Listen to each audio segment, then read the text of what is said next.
Hello ladies and gents, my name is Tempest, Dragon Ruler of Storms, and today I will be doing a Bystial Dragon Link deck profile. This was the deck profile I used during my Master 1 climb for the latest season, and it's the one that I went 44 and 4 with, which is actually an incredible record. 22 in Diamond, I went 22 and 2 in Diamond, and then I went 22 and 2 in Master. So this climb was like basically from Diamond 5 to Master 1. We had like a 92% win rate. During my run, a lot of people were asking me for the deck list. They were asking me to explain a bunch of like the choices that I made, or like why am I playing certain cards at certain ratios, etc, etc. So I decided to make a video, that I could simply put on the YouTube. And yeah, so this video will simply be a deck profile for the deck I used during the Master 1 climb. I am planning on doing a sort of Bystial Dragon Link guide in the future, which will go more into detail of like all the cards, like the sort of ratios you can run, the combos you can do, tech options you can consider playing, etc, etc. But for now, I'm only going to be covering the deck profile and the cards that I've used in this deck list. After that, I'll give like my thoughts on like things I would have changed on about the deck list. But for now, it's for the most part basically this. Like, I don't think I would have changed much, especially with a record of 44 and 4. There's not much to change. But yeah, so let's get right onto it. And with how the sort of Master Duel thing organizes all the cards by default, I'll just be going not necessarily in card order. I'll just be going by sort of engine and package. So first things first, we got the Rocket package, which is the sort of like backbone, or like, yeah, it's like the backbone of the whole Dragon Link strategy. Everything else is just like extra to it. Yeah, so to start us off, we got one of the best cards in the deck. We're playing 2 Rocket Tracers. You can target a face-up card you control, destroy, and special summon another rocket from your deck. And this card does Dark Lock you, but in this deck that doesn't really matter. So Rocket Tracer is a level 4 Dragon Tuner. And yeah, one of the best cards in the deck. It allows you to special summon Rocket Recharger from the deck. Rocket Recharger is a level 4 non-tuner, and it is one of the best rocket level 4 rockets that basically isn't a tuner, and it's also like, well, level 4, so that's one of the better effects. And yeah, we're just playing the 1-off because it's kind of a Garnet. Like, it's not bad if you draw it, but you don't want to open this card. You basically just want to open Tracer. Yeah, and after that, we're playing the 1 Rocket Synchron. Rocket Synchron is like your second best normal summon in the deck. When you normal summon it, you can target a level 5 or a Dark Dragon in your graveyard, special summon it. This allows you to go for easy synchro plays. Like if you reborn like Absorauter, you could go into like a Savage or a Chaos Ruler. If you reborn either Savage or Chaos Ruler, you can go to Hot Red. It also just allows you to go for like basic Link plays. This does, however, Dark Lock you, so usually not that big a deal, but we were playing it at 1 because it's searchable off of like Magnamut, Absorauter. You could special summon it off of a Chaos Ruler. You could summon it off of Tracer. So we only need the 1-of. We don't need multiple. And yeah, that's basically for the actual Rocket monsters. After that, we are playing 1 Absorauter Dragon. If you control Rocket, you can special summon it from your hand, but we are not really playing it for this effect. We're mainly playing it for the effect where if it's sent to the graveyard by any means, you can add any Rocket monster from your deck to your hand. And this with easy access to Dragon Ravine. Basically, it means that we always find this card, we always send it to the graveyard, which means we always add a Rocket Tracer to our hand. Along with that, we are playing 3 copies of Quick Launch. It's basically E-Tele for dragons. It's also, even the Rocket Tracer is a very good card in Dragon Link. We're only playing 2 of it because of how searchable it is. Like Quick Launch is basically copies 3, 4, and 5 of it. You always have access to Tracer by dumping Absorauter to the graveyard. So yeah, like, even though it's one of the better cards, we're only playing 2 of it because, you have so many ways of searching it. And at 3, 3 would be kind of overkill at this point. It's like, it's really good, but it's not so good that you need 6 copies of it, So that's why we're playing only the 2. Like, the Trace is the best when it's at 2. Everything else is at 1, just because they're either soft garnets or not necessary. Absorautor, you're only looking forward to resolving the graveyard effect once in a duel. Like, once you have all your rocket cards, you don't really need anything more. Playing multiple Absol would simply, like, be overkill. It would break you up a bit. So, we only play the 1, and the fact that we're able to Foolish it from deck at any point with Ravine is just like, you know, we won't have any difficulty finding this card. So that is it for the, oh, but I forgot, the field spells. We're also playing 1 Boot Sector Launch, searchable with Striker Dragon. You can either special summon 2 rockets from your hand, or you could, if your opponent controls more monsters than you do, special summon rockets from the graveyard. You know, from your hand, usually you'll be summoning from your hand. If you're going second, the graveyard effect will come up a lot more. And there have been many times where you just get to like soul charge 3 rocket names from the graveyard, pop off, and just win from there. So extremely, extremely powerful card. But you know, you only play a 1-of because it's so easily searchable. Opening multiple would be a brick, and you know, you could just get it to your hand for free.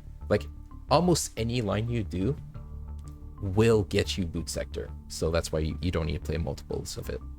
And then Dragon Ravine, you know, kind of similar with Striker Dragon.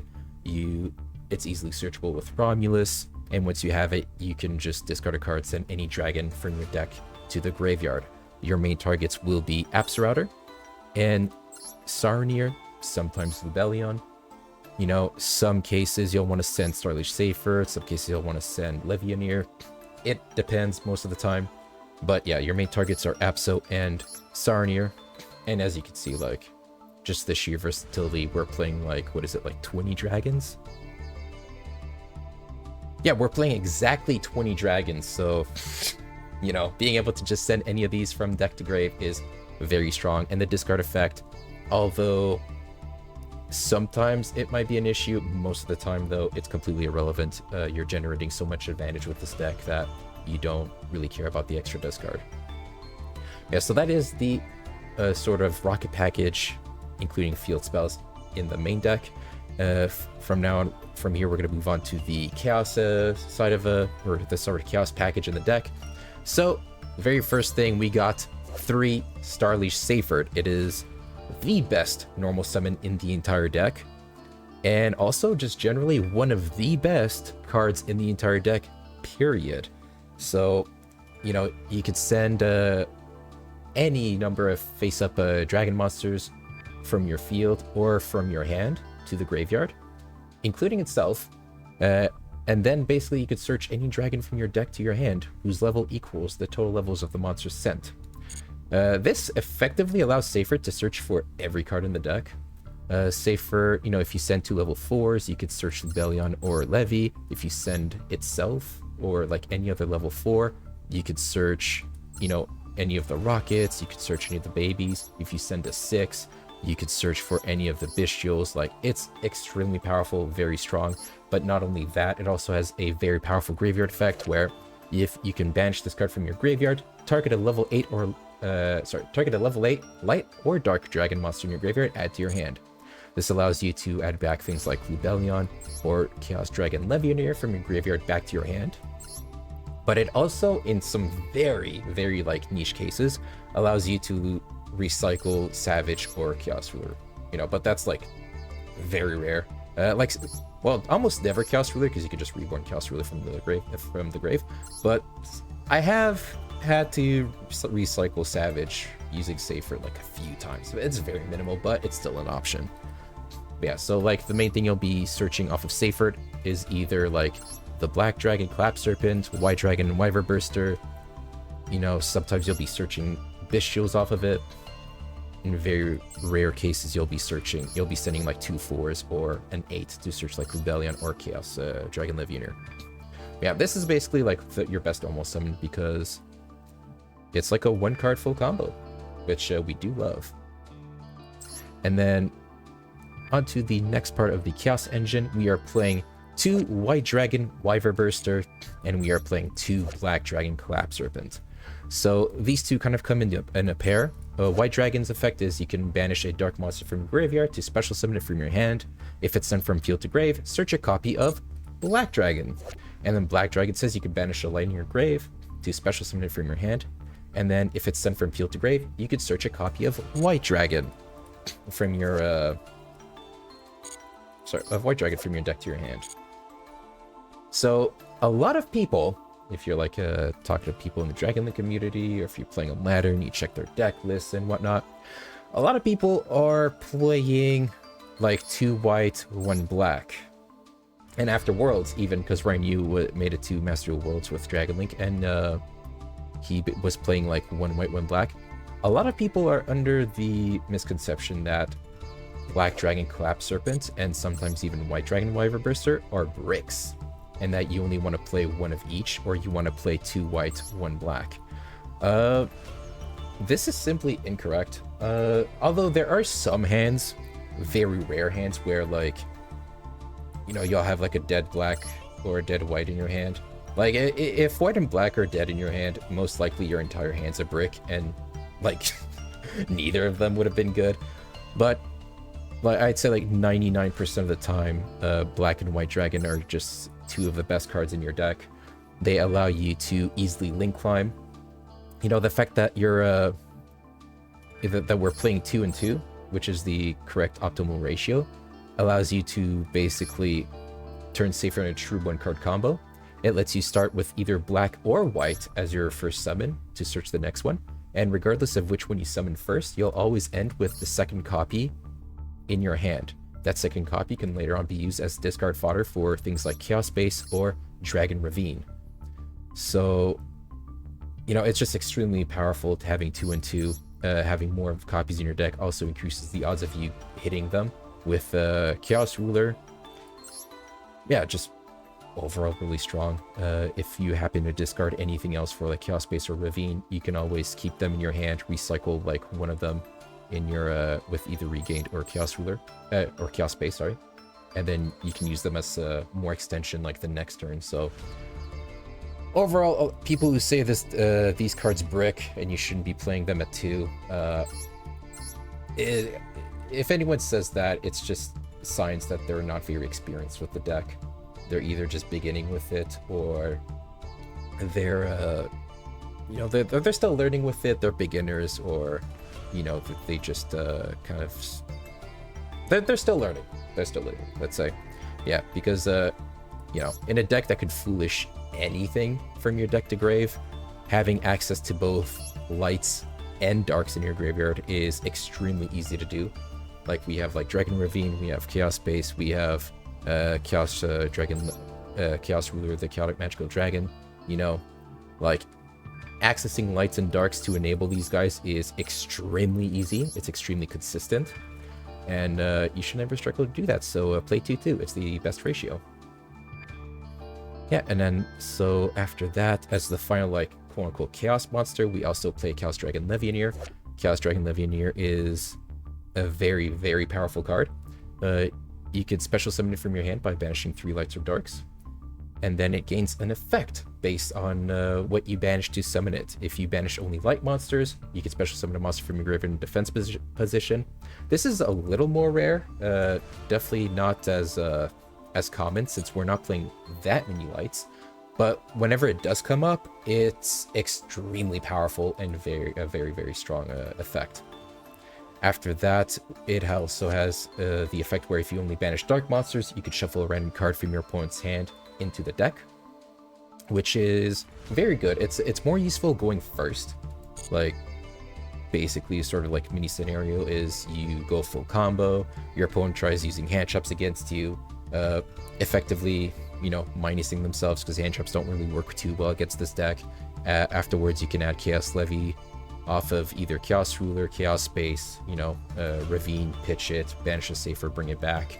You know, lots of ways to access this card. And then you could just slam it onto the field, you know, banish 3 darks, hand loop an extra card out of their hand, and then they're starting their turn with like 2-3 cards, and you just went full combo anyway, so extremely powerful. And then the last effect is if you banish both lights and dark monsters to summon it, you can destroy up to 2 cards on the field. This does not target, which is extremely powerful. And yeah, it's one of the better ways of like following up. So like, let's say you go first, you go full combo, whatever, your opponent tries to break your board, you summon Magnemite on their turn, and then during the end phase you could search Levy.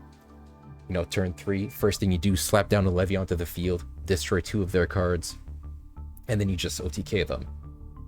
This is also just good as a sort of board breaker. You know, you like try and play or whatever, they stop you a couple times, slam down a Levy, pop 2 cards, you know. Just extremely powerful card. Its effects are once per turn, but its summoning isn't once per turn. So you could like summon Levy, use the effect, link it off, you know, bring it back to your hand with Seifert, summon Levy again. You know, you can't use the effect again, but you know, it's like you could summon it as many times as you want. So it's like extremely powerful. We only play one of it because, as I said, it's like really searchable, and the effect is only once per turn. So, you know,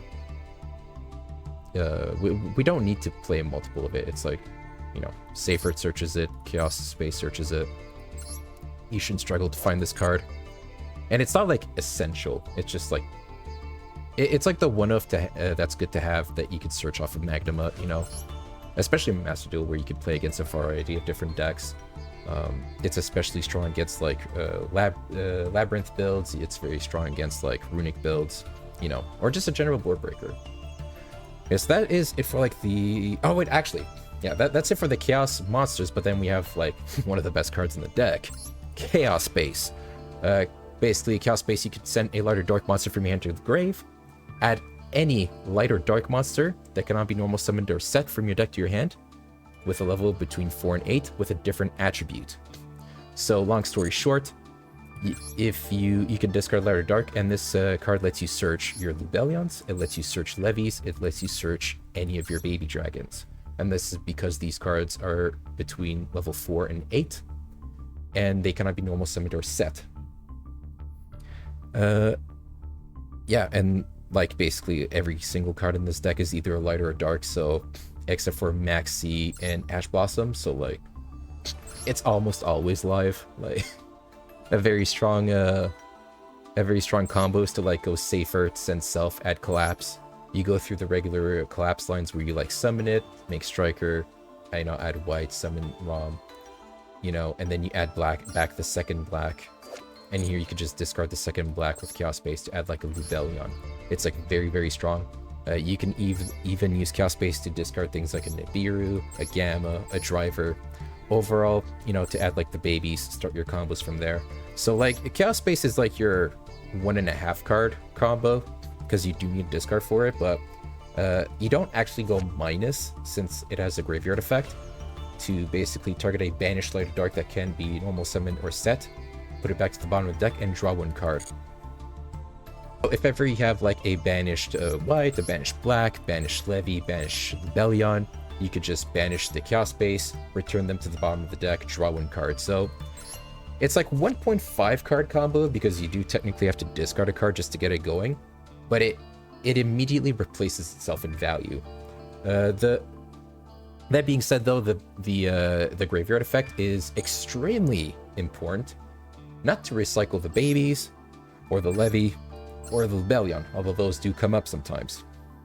Its main strength is in its ability to recycle your extra deck monsters, namely Striker Dragon or Hieratic Seal. If ever, you know, throughout your combo, you'll like summon a Striker Dragon, it'll end up getting banished. You can just use Chaos Space to return it back to the extra deck, draw a card.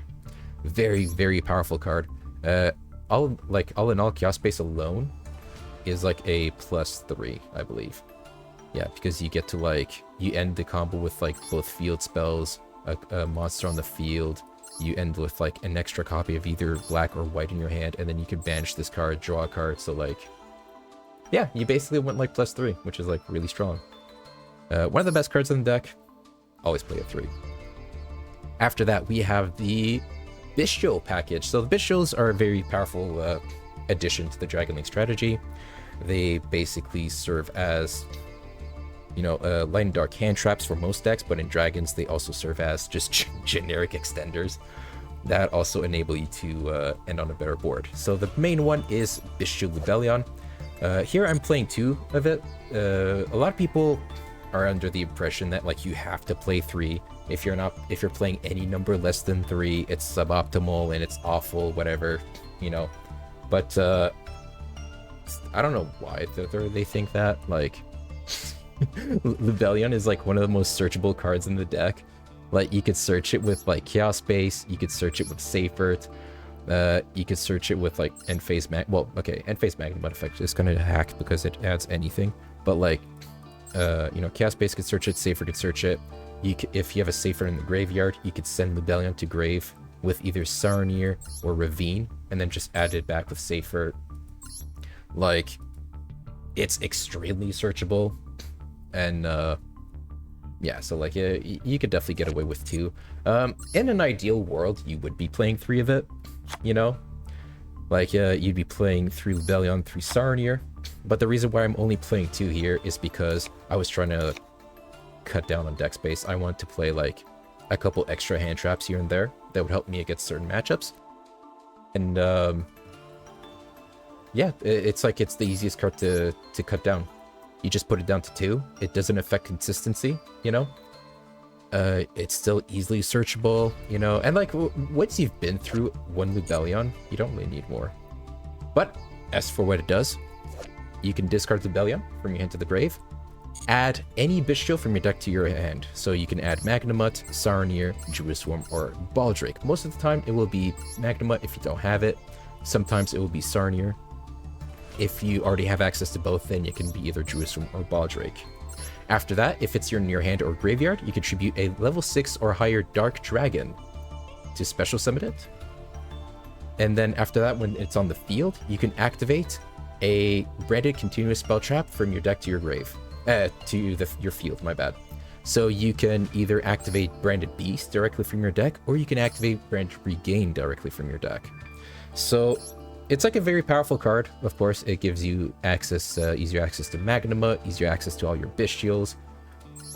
It lets you activate your branded spell traps from your deck directly, which is extremely powerful. These cards are very, very strong for like the grind game.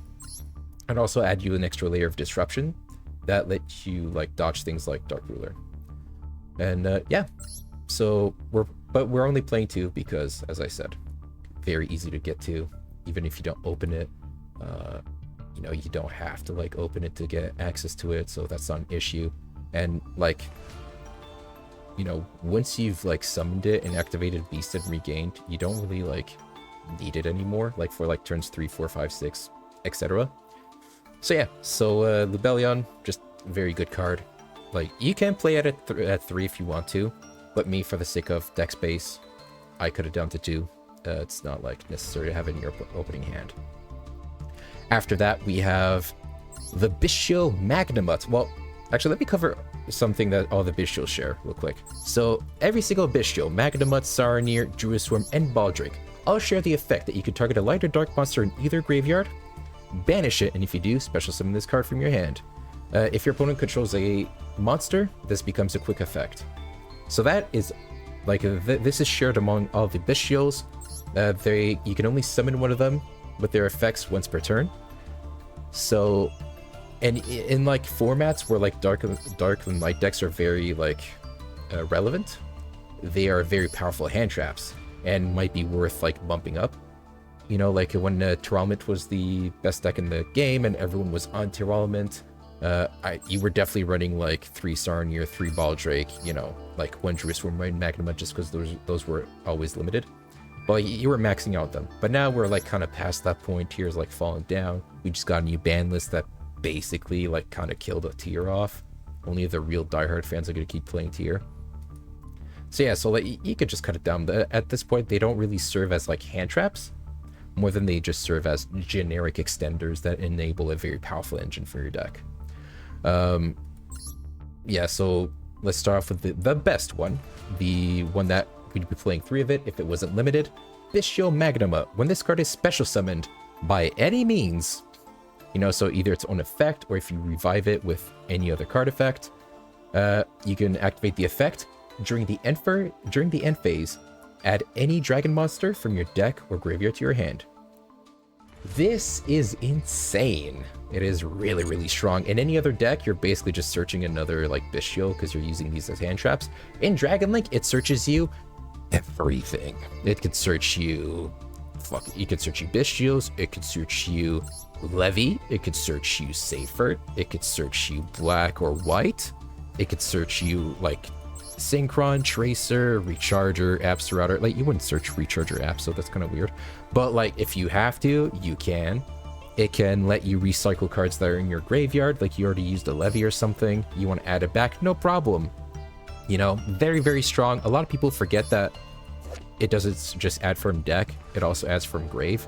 So even under things like a Colossus or a Droll Knockbird or whatever, you can still add a card with Magnuma from your graveyard. Very, very strong. Magnuma is like single-handedly one of the best dragons in the entire game, and dragons are already one of the best types in the game, so yeah, Magnuma is like ridiculous. A lot of people want this card banned. I don't like them.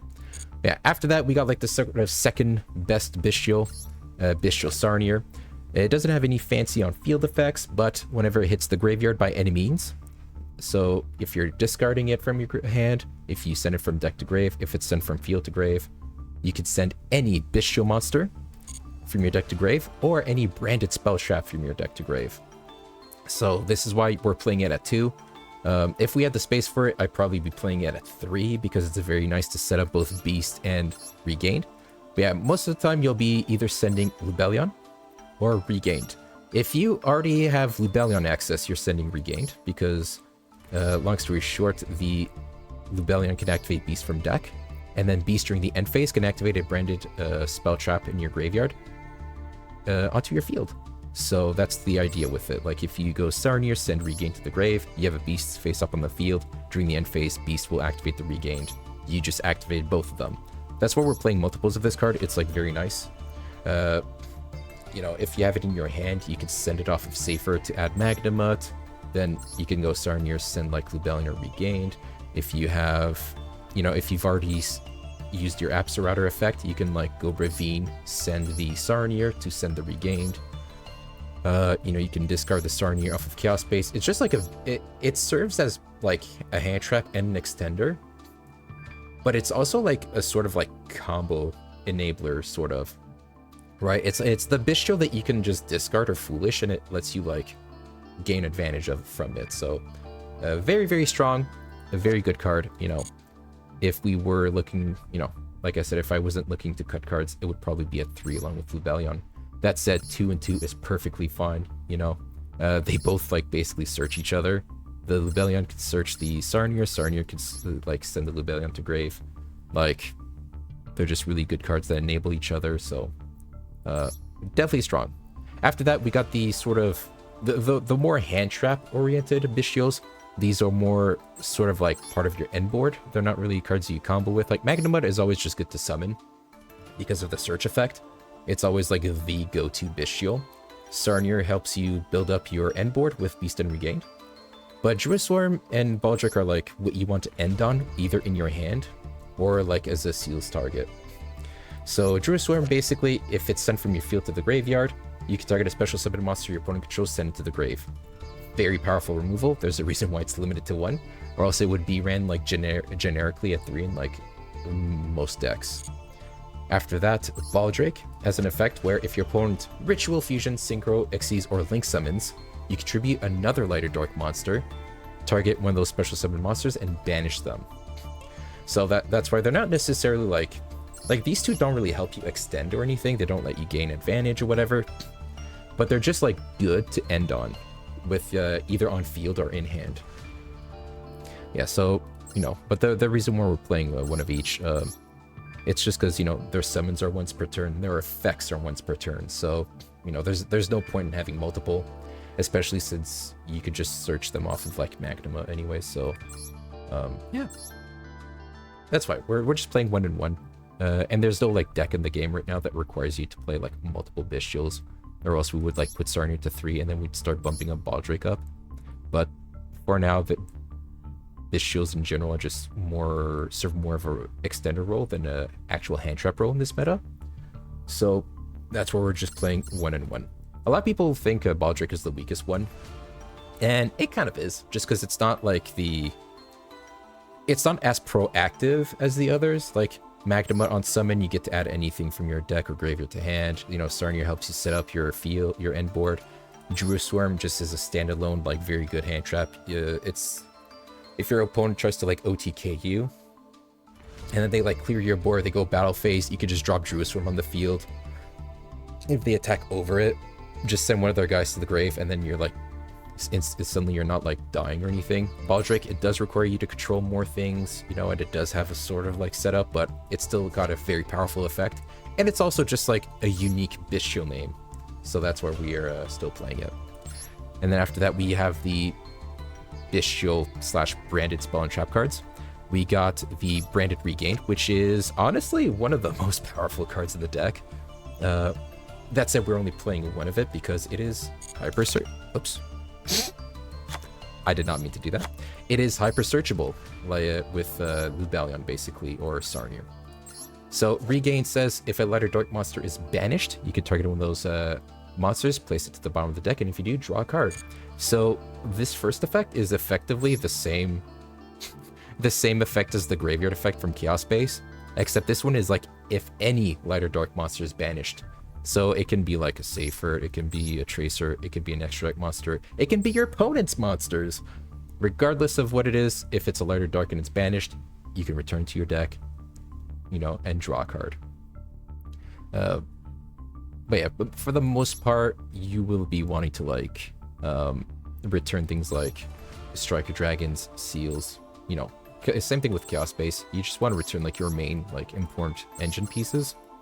But if ever you have to, or just to get a random free draw, you can also return anything. Very, very powerful card. And it also has a second effect where once per turn, if your opponent normal or special summons a monster, you can target any Bystial in your graveyard, special summon it. Another ridiculous effect. Basically, you know, if your opponent breathes, you get to summon a Bystial. Most of the time, it will be Bystial Magnemite because, you know, you could summon a Bystial Magnemite from your graveyard. On summon, Magnemite activates, letting you do search in the end phase. You know, it's extremely powerful, but you can also search, like, if special summon back a Druid Swarm, you can special summon back a Baldric. If you don't have Magnemite access, or if ever, like, the situation demands that you need one of these on the field instead of Magnemite. But yeah, like, that being said, though, like, Regained is, like, an insane advantage machine. You know, it combined with Magnemite is like every turn, you banish a card to like summon Magnemite. This returns it, draws you a card. In end phase, you search a dragon. You know, during your opponent's turn, they summon a card. You bring out Magnemite, so you go plus on the body. You use the end phase effect, so you get to like search a dragon during the end phase. And then if another card gets banished, like if you searched another Bystial, you summon the Bystial, you get to draw another card. And it's basically this sort of loop where every turn you're drawing cards, you're searching cards, and you're also just summoning more bodies onto the field. Regained is extremely powerful, a very, very powerful card. But yeah, we're only playing the one of though, because as I said, you could just like activate it from deck with Lubellion, or if it's in the graveyard, you can use the Beast effect to activate it from your graveyard. So that's why we only need the one of. You wouldn't, and like even opening Regained isn't bad either, but it's like you wouldn't want to open multiple of it though, so, you know, not necessarily like it's like one of the best cards in the deck, but we're only playing one of. After that, we got Branded Beast. Branded Beast is the trap, sort of the trap side of the Bystial lineup. And here, basically during the main phase, if you control Bystial monster, you contribute any dragon. So if you control a Bystial, you contribute any dragon, which is very important to keep in mind. Target a card on the field and destroy it. And then during the end phase, you can target a brand, continue spell chopper and grave, place it face up to your field. So this is why if you have Lubellion access, you know, you can always send Sarnier to the graveyard with like Ravine or, you know, Chaos Ruler or whatever. And then Sarnier can then send a Regain to the graveyard, because then Lubellion will go onto the field, activate Beast. And then in the end phase, Beast activates Regained. Together, it's just a ridiculous like advantage machine. Like the Regain, every turn the Regain puts like a Bystial on the field for you, and then you could go Beast, tribute the Bystial, target a card, pop it. It is extremely good with Druid Swarm, because if you go Beast, tribute the Druid Swarm, pop a card, you know, your opponent loses a card, they can use Druid Swarm effect, send another card. Very, very strong. Yeah, it's this is like basically the main sort of engine side of the deck. Yeah, it's like you can either go wombo combo with like the rockets, the Bystials, the chaos cards, etc. If ever you're playing against like a floodgate deck or a control deck that, you know, doesn't necessarily let you combo as freely as you'd want, you could just always pivot into Bystial control with Beast Regained. You know, I just have this like insane resource loop that is probably one of the best resource loops in the game. Like being able to like constantly summon like 2,500 bodies every single turn that have effects and do things is like ridiculous, and then you get to pop a card every turn for free. It's ridiculous. Like sometimes, like a lot of people don't know that like a good way to interrupt this sort of cycle is to like just get rid of the beast. They'll see the regain and be like, man, this thing's like a +3, I should get rid of it. They'll like pop the regain, but then in end phase you just reactivate it with beast. It's like really good. Yeah, so that's like the actual sort of engine side of it. After that, we have these sort of like defensives. So here we got the standard like mandatory triple Maxi because it's the best card in the game. We got triple Ash because it stops the best card in the game. And then double Call By because it also stops the best card in the game. So, you know, everyone knows the Master Duel attacks. It's you play 3 Maxi, 3 Ash, 2 Call By because Maxi's a pain. Luckily for us though, Ash is a pretty decent card, and so is Call By, so they do have other uses outside of just stopping Maxi, but their main purposes in the deck are to stop Maxi. If Maxi was banned, I don't think I'd be playing Ash and Call By. Well, maybe Call By, but I don't know about Ash. After that though, we got the other defensives, the sort of non-like Maxi related ones. We got the Gamma package, which is 2 Ciphering Gear Gamma and 1 Driver. And then after that, we got the 2 Nibirus. So, I mean, like, these are like the non-engine hand traps, technically against the right matchups. We also have like the Bystial hand traps. So, overall, we are running a crap ton of hand traps. What is this? It's like 3, 6, 7, 8, 9, 10, 11, 12, 13, 14, 15 hand traps in a 43 card deck, which is pretty good. Yeah, so the idea behind Nib is before the climb, I saw a lot of people like, we just got like Keshira cards that were released, so I've been watching a lot of people talk about how they would go like Shangri-La, Diabolosis, and then like they'll like lock 2-3 zones, hit your extra deck, and then they'll like banish a bunch of cards from your deck. So the idea is if ever I go up against people who want to take this or who do that, or if people are just greedy, they play into the Maxi challenge, Nibiru is just a very good card to have, and it also stops that. Funny enough though, I never actually, like, it never occurred during my run. Like, I never got like Shangri-La, like Diabolosis extra deck loop. A lot of people just went Phantom Unicorn Pass, which is like, okay, this card's kind of dead. Funny thing though, I did actually nibble Labyrinth Player, which I would never expect, but you know. All in all though, until a Rise Heart comes out, I would actually consider cutting this down to 1 if I'm being quite honest. Just have it as a sort of like, if the opponent takes the Maxi challenge, you want it in your deck. You can also add it with Chaos Ruler's effect, so because it's a light. That being said though, 2 isn't bad. The second a Rise Heart comes out, we're going to be playing 3 of this thing, but for now, 1 to 2 is fine. But as I said, considering playing only 1. Another very useful thing about Nib 2 is that it's a light target, which, as I said, you can add it off Chaos Ruler. You can discard it for Chaos Base. You can banish it for Black Dragon Clap Serpent's effect. You know, if ever it gets banished, you can recycle it with Regained. Nib being a light is just a very huge plus. It not only is a very powerful card, but it's also a big plus. And for anyone who doesn't know what Nib does, if your opponent normally special summons 5 or more monsters in a turn, during the main phase, you contribute every monster on the field, all the face-up ones, and then summon it, give your opponent a token. Token's as big as the total stats of all monsters distributed. But overall, it's like a very good way, very powerful way to keep combo decks in check. You know, if they take the challenge, the Maxi challenge, they're certainly going to play into Nib. So, you know, Nibiru is just very good. Perfect attribute, very strong effect. Overall, just a very good card. You know, like, if I was looking to fill up deck space, I would put this thing to 3. But right now, it's like, because wasn't that useful, this format, and it's kind of searchable with like Chaos Ruler, I was considering putting it to 1, but 2 isn't bad, 3 isn't bad. Let's move on. After that, we got the Gamma.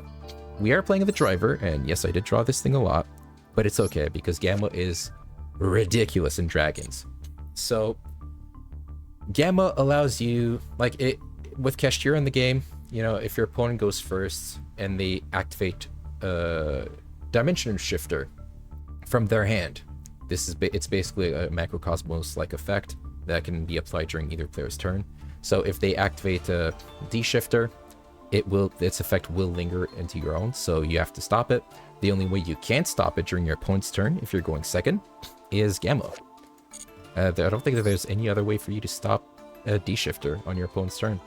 So very strong, and also because of Kashtira, and also just in general, a lot of people like to shotgun Maxi to play around like Kashtira, or just like play around tactics. They'll shotgun Maxi during like the draw phase or the standby phase, whatever. Gamma stops that as well. You also have a lot of ways to bait out things. Oh, I should probably explain what Gamma does. One take. Yeah, basically it can't, if you control no monsters, when your opponent activates a monster effect, you can, you know, just special summon this card from your hand and driver from your hand, deck, or grave to basically just negate the effect and then destroy the card. So very powerful hand trap, very powerful card. Is my audio just bugging out? Why is the Master Duel audio bugging out? 1 second. All right. Sorry about that. I don't know why the game audio like bugs out sometimes. It's kind of annoying. But anyways, we were at Gamma. Yeah. So basically, if your opponent activates a monster effect and you control no monsters, you can special summon Gamma and Driver from, and the Driver can come from like hand, deck, grave. Just summon them, and yeah, it's very good hand trap. You know, if you're going second, because you won't be controlling a monster most of the time unless if you Bystial them. You know, it's just a very good way to like disrupt your opponent. Sometimes if you have like Gamma Nib, you could just let your opponent play, and they'll like pop off and combo over and over again. And then you'll like, at, you know, end of main, activate Nibiru. They try to negate it with like an apple or a Baron. You just chain Gamma, negate the negate, and then nib their board, and it's just like an FTK. But yeah, because people are shotgunning their hand traps like Dimension Shifter, they're using Max C and draw phase, standby phase. Gamma is just a very powerful way to stop that. You know, especially if you don't open the call by. We also have a lot of ways to bait out for hand traps with without ever committing a monster on the field. For example, you can like activate Libellion effect in hand. If they try to Ash you can chain Gamma. If they try to like, you know, on resolution, if they try to droll you can chain Gamma. You know, after that you can like go Chaos Base, discard a card. You know, if they try to stop that, you know, you could just Gamma that. You can normal summon Safer, use Safer effect send itself, that clears up your field. If they try to Ash that, same thing, you can always chain Gamma. Yeah, so it's like really, really strong. But another very good part, like why this is so good in Dragons, is because like during your opponent's turn, you just negate something, summon them. In the end phase, they banish themselves. But during your turn, if you negate something with Gamma, you get to summon it in Driver. That's a free level 8 Synchro, which is huge. Very, very strong, very powerful effect. Yeah, Gamma overall is like really, really strong.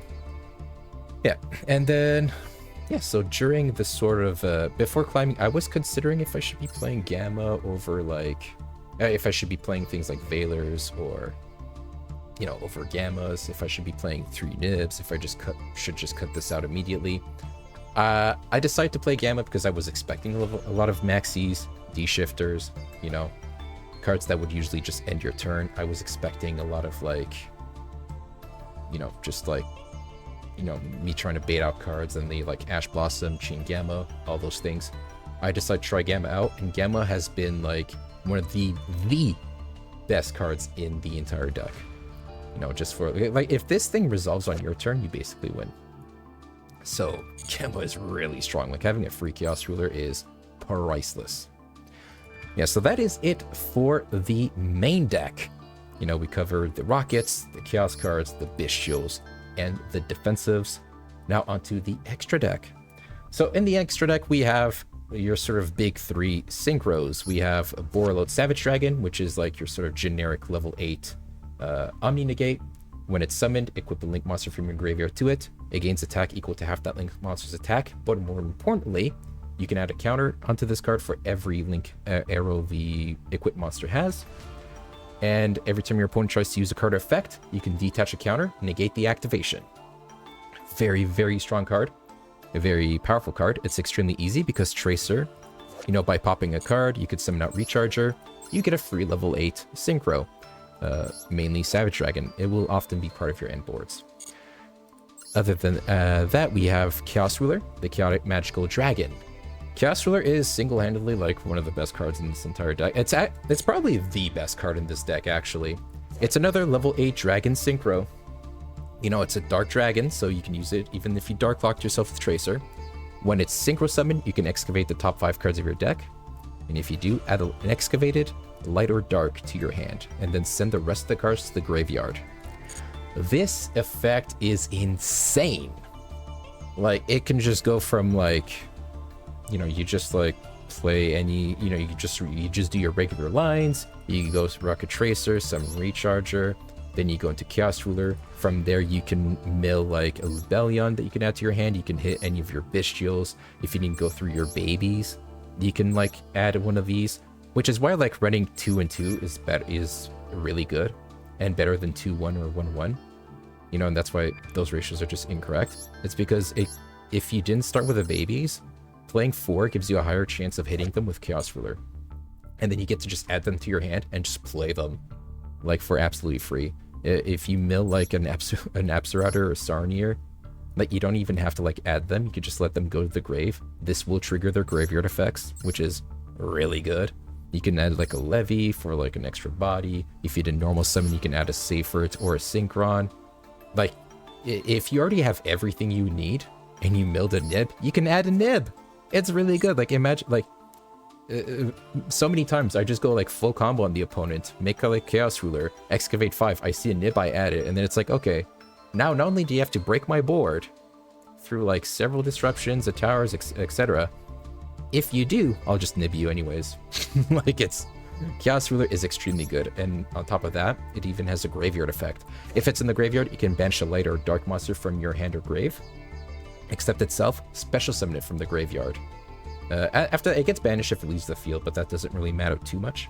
You know, they had to balance it somehow. But yeah, no, it's basically, yeah, it's like a 3k beat stick. You summon it, you instantly gain advantage. The number of times you whiffed with Chaos Ruler is extremely rare. Like, with the amount of lights and darks we're playing, and all like the potential like extenders we're playing, this is just it's a ridiculously strong effect. And then the fact that you could just bring it back to keep extending even more is just like off the charts. Yeah, that's why Chaos Ruler is the best card in the deck. After that, we are playing Hot Red Dragon Archfiend Abyss. It's basically just takes it's a level 9 Dark Synchro, and it takes 1 tuner, 1 Dark Dragon Synchro monster that isn't a tuner. So the main targets are Chaos Ruler and Borreload. You have like multiple ways of going into this. Oftentimes, like one of the ways you could do it is just normal Synchron, target any of these two in your grave, just bring him back, or just make this guy, which is like really strong. You can also just like use a summon Chaos Ruler, you know, link it off, bring it back, and then with like Borland, you could summon out the Synchron, make Hot Red, etc. And Hot Red is also like very strong. It's got a, it's basically non-negate, so once per turn during either player's turn, you can target a face-up card your opponent controls, negates its effects until the end of the turn. So it's a targeted negation, which is like really good. It doesn't stop things for like effects from the hand or the graveyard or banish pile, whatever, but it does allow you to play around things like Dark Ruler or Droplets. You know, and cards that say, you know, very powerful board breaker kind of cards that say you can only activate this card once per turn.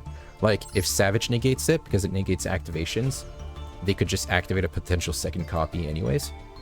But with Hot Red, it just negates the effect. So if they go like Desires, Lightning Storm, whatever, you negate this, they can't just drop a second one. And it also allows you to play around Dark Ruler, because like if they activate Dark Ruler, you can't respond with monster effects, but you can chain like you could chain like a quick launch, you could chain Beast, you could chain a call by, and after that you're no longer responding to the Dark Ruler, you're responding to your own card. So Hot Red can then activate and negate the Dark Ruler. Very powerful card. It also has like a reborn effect if it deals damage, but that doesn't come up too often. Yeah, Hot Red, just very powerful card. You know, we're playing Synchron because Synchron can like reborn Apso, make an easy Chaos Ruler. It can also just make an easy Hot Red. But yeah, it's like, you know, as long as Chaos Ruler is legal, we're playing Synchron, we're playing Hot Red. Both very powerful cards. After that, we got the extra Baron de Fleur. Usually, for a long time, Dragon Link didn't play this card, just because there was no way of making like 10s consistently. But now with the addition of Bystials, any Bystial plus Rocket Tracer is a free level 10. Baron is like very powerful. I mean, at this point, I'm pretty sure everyone knows what it does, right? It's a generic 10. You can target a card on the field, destroy it. It has a Omni negate. It can also, during the standby phase, return itself to the extra, special summon a level 9 or lower monster from your graveyard. You know, Baron, just a very strong card, very, very powerful card in general. You never make this going first, though. Like, the Chaos Ruler, it's like every single time you play Dragons, if you're not making Chaos Ruler, you might be misplaying. Unless if you're going second, and you just have to, like, make Borland, and you can't afford to go Chaos Ruler. Like, you know, going first, going second, if you didn't make Chaos Ruler, you're probably misplayed. Savage is part of the end board. Hot Red is, like, sometimes part of the end board. But Baron, like, you almost never make it going first. You use it as a board breaker. Just because, you know, when you know, your opponent can play out their turn, you know, you'll, like, summon a Bystial on them, whatever. Then it goes onto your turn. You can activate Quick Launch or just normal summon Tracer. Immediately go into Baron. And right off the bat, without, like, committing anything, you already have a pop and a Omni negate. So then, like, you can, like, activate a card, pop a card on your opponent's field. If they try to negate that, you can chain Baron's negate, which is, like, ridiculous. And then after that, they either need to have, like, an extra disruption, or they just lose 2 cards, and it's like Baron has already traded for 2 cards, which is, like, crazy. Crazy value, and you can always just go battle phase, beat over something with it. But yeah, so Baron, yeah, we're playing it. You know, it's easy to make. It's a very strong board breaker. A lot of people are asking me if they should be playing Chaos Angel. I always tell them, if you're struggling to make Baron without dark blocking yourself, you know, if you're struggling to make Baron for whatever reason, you know, and it never comes up for you, then you could play Chaos Angel over the Baron. I certainly would not be playing both, because both Chaos Angel and Baron serve the same purpose, which is basically turn 2 or 3 board breaking. Except Baron has an Omni, so that's why Baron's, like, a lot better. But yeah, like, I wouldn't be playing both, and if you absolutely want to play Chaos Angel, you can replace Baron with it. That said, though, Baron's the better card, so play Baron. After that, so that's like the Synchro lineup, very strong, very powerful. The only change that will happen eventually is when the Bystial Dispatter comes out, where we'll probably be replacing, like, an IP. But for the links, we are playing 1 Guard Dragon Pisty. Guard Dragon Pisty is just very strong. It's Link 1 that requires a level 4 or lower dragon, which is incredibly easy to make in this deck. And basically, it can reborn any dragon from either your graveyard or your banished pile. This lets you recycle things like a banished Chaos Ruler, a banished Seifert. You know, if your opponent outed, like, a Borland and you still have a Pisty somehow, you could just use Pisty, bring back the Borland. It doesn't matter. Pisty is very good. It's also one of your main key pieces into climbing into one of your boss monsters called Borland. Very good card. Very, very powerful. When it's on the field, you are locked into dragons, though, but most of the time that's not an issue. After that, we are playing 2 Striker Dragon. Same thing, it's a Link 1 monster. Takes a level 4 or lower dragon monster. And on summon, you can add 1 Boot Sector launch from your deck to your hand. This is why, you know, Boot Sector, even though it's very powerful, you only play the 1 of, because it's extremely searchable. Like, on summon, this thing can search it. And then after that, It also has another effect where you can target a face-up monster you control and a rocket in your grave. Destroy the monster on the field, add the rocket to your hand. So this allows you to have very like strong resource loops with Recharger. If you have a Recharger in grave or in hand, you can like summon any level 4 lore dragon, make Strike a Dragon. Use Strike a Dragon effect target self to add back the Recharger. When you do that, you add back the Recharger to hand, Strike a Dragon gets destroyed.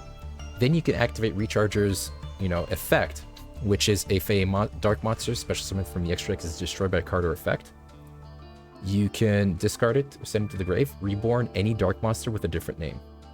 So effectively, the reason why we're running multiple Strike a Dragon is it's a very nice way to play around things like Nibiru. It's also very good for like the grind game because it's effectively turns it like Striker and Recharger together turn any of your level 4 lore dragons into like a reborn, and then you could just bring out like any dark monster, but like most of the time it's probably going to be like a Borland or a Hot Red. But yeah, so like it's Striker is like probably the second best card in this deck, honestly. It's it's your combo starter. Like the Safer can add the black, you summon the black, go into Link into Strike a Dragon, you add Field Spell, white, summon the white, make a Romulus, add Ravine, and black. Just a very good card. It's also very good like hand trap bait. A lot of people think they have to negate this to stop the boot sector search. Most of the time though, you don't even need the boot sector. As good of a card as it is, oftentimes you don't even need it. But yeah, so like it's just very good. It's a Link 1, searches your field spell, allows you to like reborn anything with the Recharger. Very, very good card. It's where we're playing 2. If we had more extra deck space, we would probably be playing it at 3. But alas, we don't, we are limited to 15, so that's why we are playing the 2. And it's also why we usually prioritize recycling it with things like Regained and Chaos Base, because it's just that good in the grind game. After that, we also have the Drinking Unite Romulus. It is a wind, so you do have to make it before you Dark Lock yourself, but most of the time that's not an issue. When it's Link summoned, it's a Link 2, requires 2 dragons or winged beast monsters. When it's Link summoned, you can add any Dragon Unity spell trap or 1 Dragon Ravine from your deck to your hand. So this basically allows us to search Dragon Ravine, which is also why we only play the 1 copy, even though it enables so many things, right? We only play the 1 copy because it's searchable with Romulus, and Romulus is just like a very powerful card. It also has like a secret effect where if you special summon a dragon monster from your extra deck to a zone it points to, you can special summon a dragon from your hand in defense position, but it cannot be used as link material, and its negates are its effects are negated. So just be very careful when using this effect. It does come up though. There are times where it does come up, like if you could bring out like a Tracer, another Safert, and then you could just synchro off into like a Chaos Ruler or whatever. So it does come up, it's just a little rarer. Yeah, after that we got one of your end board boss monsters, Heretic Seal. It's very generic. It's 2 dragon monsters. It is a light though, so you have to make it before you Dark Lock yourself. That being said though, if it's not possible, not that big a deal, but Seals is like extremely powerful. Once per turn during your opponent's turn, if it's in the extra monster zone, you contribute 1 monster from your hand or field to return 1 face-up card on the field to the hand. This is like single-handedly one of the best forms of removal in the entire game, because it doesn't target, it doesn't destroy. So you could just like, and it doesn't send to grave, so it doesn't trigger floating effects, it doesn't banish, so no floating effects either. It just returns back to hand. Very, very strong. A lot of decks struggle to like beat this actually. It's like really ridiculous. But yeah, it does have 0 attack, but that's not an issue. And then it also has a second effect where if it's tributed, you can special summon any dragon from your hand or deck. A very powerful effect. If you didn't have Magnemite effect, you will most likely be summoning a Magnemite off of this. You could summon like a Druid Worm. You could summon a Baldrake. Druid Worm is nice if Seals was like the only thing you had and you don't want your opponent to kill you, so you just like tribute itself, summon Druid Worm. Then they have to like get rid of the Druid Worm without like losing their monster. If you already have everything, you can always summon like a Napster Router. You could summon a Safert. You could summon like a Tracer. it does not matter. You know, but that being said, though, the Magnum is like the best target if it's not already in the grave. But yeah, like Seals is just really powerful. You know, your opponent does anything, you could use the effect, tribute itself, and then on resolution, its second effect activates to special summon. Very, very strong card. Yeah. Also, it's kind of another neat little thing because it is a light.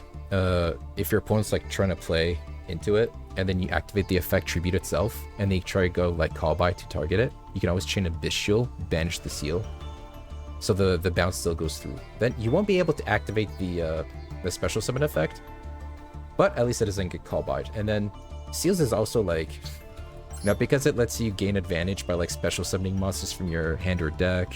You know, whenever it's tributed, it's very good removal. It's very easy to make, just 2 dragons. It's a very, very powerful card. Because of that, like, it's another like high priority target for recycling with things like Chaos Space and Regained. After that, we got another link too, which is IP Masquerena. Oh, so I just want to say actually, as a little side note, Seals, Rom, and Baron are the only non-dark monsters. Everything else in here is a dark monster. This is why like dark locking yourself with like Tracer or Synchron just doesn't really matter most of the time. Yeah, the next one, IP Masquerena. It's just a generic link too. During your opponent's main phase, you can link summon using it and other monsters you control. And yeah, a link monster made with this cannot be destroyed by your opponent's card effects. Yeah, it's just like a good generic link too. You can make a unicorn during your opponent's turn. It's very good for follow-up if ever you get nibbed. You can use the token and like whatever else you summon to make IP, so it's a nice little way to like follow up with that. And yeah, just like overall just generally good.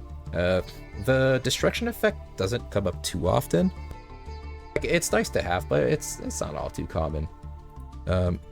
If ever you're playing against like a Floodgate deck, like a Runic Floodgate though, you could just go IP into Triple Burst, and then like most of the Floodgate decks can't out a non-destructible like Triple Burst, which is hilarious. But yeah, it's that being said though, it didn't really come up during my climb, so once Bystial Dispatter comes out, I'm actually considering removing IP. So if you don't have it right now, you don't need to craft it or anything. The main reason why it doesn't come up too often is because, you know, generally like one of the M boards you could go for before was the Seals IP. Like you would Seals Tribute Self, bounce something, summon something, then IP whatever you summoned, go into Unicorn as another form of removal. Except now we have Seals Beast, which basically accomplishes the same thing. So, except you don't need like the 2 extra bodies to make IP. So that's why it's not as useful. But it's still like a very good card. It does come up sometimes. Yeah. Overall though, it is like the most easily cuttable card. After that, we are playing Dark the Dark Charmer. It's a link 2, takes 2 monsters including a dark monster, and you could just target a dark monster in your opponent's graveyard, special summon it, and if ever it's destroyed by your opponent's card, you could search a dark monster with 1500 or less defense from your deck to your hand. So the first effect, being able to special summon something, is very good. It's also the main reason why we're playing it. It basically allows you to like climb have an even easier time to climb into like either like Unicorn Access Code or into Borderland, which are like 2 of your main board breakers. So Dark is very good for that. It's a very nice way of like just bringing stuff out. It also baits a lot of like interactions. And if ever your opponent destroys it, you know, you get the search effect. And another like useful thing that has come up quite often is if I struggling to out a board, you know, and I'm like, you know, I kind of went through a bunch of the disruptions or whatever, but I still don't, I'm not still quite there yet, and I still need a little bit more. I can always I usually go into Dark Charmer, go battle phase, crash Dark Charmer so it gets destroyed in battle and goes to the graveyard. And after that, you can search like either a Tracer if you need it, but also you could search Chaos Dragon Levianeer. So this does come up a few times. Like I've had a few times where, you know, go battle phase, crash the Dark Charmer, add Levy, main phase 2, summon the Levy, pop the last cards on their field, and then it's like you're still in a bad position, but at least they have no more cards left on the field, you know. So it's like very strong like that. You could also, you know, You can also like reborn something, etc, etc. You can add Tracer, you can add Synchron. Overall, very good card. Very good to have, very nice. If you're playing the Mirror, you can also reborn like their opponent's Magnamut, trigger the search effect for yourself. So that's really good. Especially with how people are almost always playing Bystials. It's almost like never dead. You know, it's also just a sort of generic Link 2 you can climb into to go to Link Climb. So just a very good card in general. If your opponent's playing Bystials, you can take their Magnamut, which is hilarious. But yeah. That being said, though, never reborn a Druisworm. Please don't reborn Druisworm. Please don't reborn Saronir. Please don't. Just don't do that. Because if you reborn the Druisworm and then link off Druisworm in Dark, their Druisworm will trigger in their graveyard, so don't do that. But yeah, Dark Charmer, very strong for like link climbing. You know, if you're stuck in a bad place, you can always search Levy with it. Very good. After that, we are playing Triple Burst Dragon. Triple Burst is basically what we're using as the easy way to climb into Borderland. So going first, you can, you know, you'll go like Striker Dragon, Romulus. Then you can like summon a Tracer, pop a card on your field, usually like a Boot Sector Launch or Ravine or whatever. And then you'll like use one of the bodies to go into Pisty and the left arrow. Then you'll use Romulus and the other body to go into Triple Burst. From there, Triple Burst and Pisty are pointing at the same zone, so this allows you to use Pisty, bring something back. That's an easy Borderland. The reason why we're playing this over a card like Delindris is Delindris is a lot more strict. It requires specifically 2 Dark Dragons. The line that enables you to make Borderland with it basically wastes like all your Striker Dragons and their effects. It's not, you know, Delindris doesn't have like as much utility either. So, you know, Triple Burst is just like, it's generic. It's a Link 3. If your opponent tries to like Ibly lock you or whatever, or they put like an annoying card on the field that usually is like difficult to out, you can just link it off with Triple Burst and like it takes care of itself. It has also other utility effects, like during the damage step, if your opponent activates a card effect, you can simply negate it, so it's a free Omni. This helps you get over things like, you know, Sky Striker, Race floating effect. It helps you stop the Mirror Jade effect that triggers whenever you destroy it. It also allows you to stop either the Avramax attack boost or the Avramax spin effect whenever it's destroyed. So it's just a like the damage step negate like comes up like quite a lot. It's actually pretty strong. It's a very nice card to have. It's also Triple Burst is also very nice to like get rid of like a Pisty for if you want to go for Access Code instead of Borderland. Yeah, it's just overall just a very good card. Nice arrows. Allows you to make Borderland either in the EMZ or in the main monster zone under seals. Just overall very nice card. Very powerful. Oh, it also deals piercing. So if ever someone tries to like wall up with like Crooked Cook or something, you know, and they're like they try to cheese a win out of you like that, just go into Triple Burst and start beating them down. And like I said, if you're playing like a Floodgate Turbo deck, you can easily just go into like IP, then make Triple Burst. All you need is 3 bodies to do this. Yeah, you go into like IP, Triple Burst, and then like most like Floodgate decks like Border Control or Runic Stun or whatever, they can't out a 2400 beat stick that has like protection from card destruction. So you can just go into Triple Burst and just sit on it and keep beating them. Yeah, after that, we got the Unicorn, Nightmare Unicorn, which is basically a generic Link 3. When it's summoned, discard a card, target a card on the field, spin it. So very nice card to go into on your way to Access Code, which is like usually if you're going Unicorn, it's either because you summoned it off of IP or it's turn 2 and you're like trying to kill them, right? So like you'll like go into like, let's say Dark Charmer, bring something back from their grave, go into Unicorn, discard a card, spin something. After that, you'll like summon an extra body, go into Access Code. So Unicorn, very strong for board breaking, very good interruption with IP as well. But even if you cut IP, Unicorn is still going to be very strong. After that, we got the Access Code talker. So Access Code, I mean, I'm sure everyone knows what it does by this point. But yeah, it's just a generic Link 4. When your opponent cannot respond to its effects, when it's summoned, target a link in your grave that was used for its summon. And then it gains attack equal to its Link rating times 1,000. So overall, just like really good. It gets really huge. Typically, it goes to like 5,300 because of Triple Burst and Unicorn.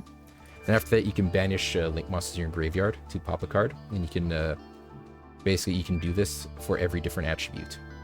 So with this deck, you have, like, potentially 3 pops. You can, like, any of the Dark Links, you can banish the Light Seals, and you can banish the Wind Romulus. So, you know, with the Unicorn, you know, being able to, like, spin a card, access code being able to pop up to 3 cards, it just enables for very easy OTK lines. And, yeah. And then after that, we got the big baddie boss monster, you know, the biggest, the baddest, the greatest. Borland Dragon. It is your Link 5 boss monster. This thing's an absolute unit and a custom card. It takes 3 or more effect monsters to make, and it's Link 5, but that is now no issue because, you know, as I said, your triple burst plus Pisty lines are easy Borland lines. So, Borland cannot be destroyed by battle, cannot be destroyed by card effects. Neither player can target this card with monster effects. So it's already incredibly hard to kill. Like, just to out this card, you need at least like 2 cards. There's no like singular card that just outs Borland. You either need a ton of setup, or you need like multiple cards. And after that, during either player's turn, you can target a face-up effect monster on the field and a rocket in your grave, negate the effect on the field permanently, and special summon the rocket from your grave. And your opponent cannot respond to this card. So during your turn, it's an extender. Like, you can like go into Borland, summon a Chaos Ruler, use the effect, you know, and then you can like go Borland effect, target Chaos Ruler, bring out Synchron, make hot red. Or if you just have like Borland plus like a 4, you can go target the 4, bring out Tracer, make Savage. So it's an extender on your turn. During your opponent's turn, it's just like it's an incredibly hard to out monster. Like, they either need to get like a board breaker, or like they have to like waste all their resources trying to out it. But like, as long as nothing like directly like threatens the Borland, you don't need to like do anything. Like, most of the time, like a lot of people in the Dragon Link community will always say that you have to end on seals and like maybe a Savage, but never do like Borland Savage, Borland Hot Red, like never do that, because then that plays into Super Poly. But to those people, I say you're all cowards. They better have it. Better have the Super Poly, my guy, because 95% of decks in this game cannot be Borland Dragon without Engine. Without board breakers, I mean. Like, in Engine, there's like Sprite with Smashers that can out it. There's like Rika that contribute it, but like Labyrinth can like bounce it. But other than that, it's like, it's very rare, very, very rare, very hard to out. And like common extra deck outs to it, like Zeus, Shenyang, Dingirsu, don't really work, because you could just, if they use their effect, you could just chain Borland, target the whatever monster's trying to out it, and then your opponent can't respond to that, so then you just like negate the monster effect and then it's done. So like, Borland, like a lot of people are afraid of ending on Borland. You shouldn't be. This thing's an absolute unit. It will hard carry you many games. Like, Borland itself is a win condition. Like, it's good going first, because then they have to deal with a towers-like monster.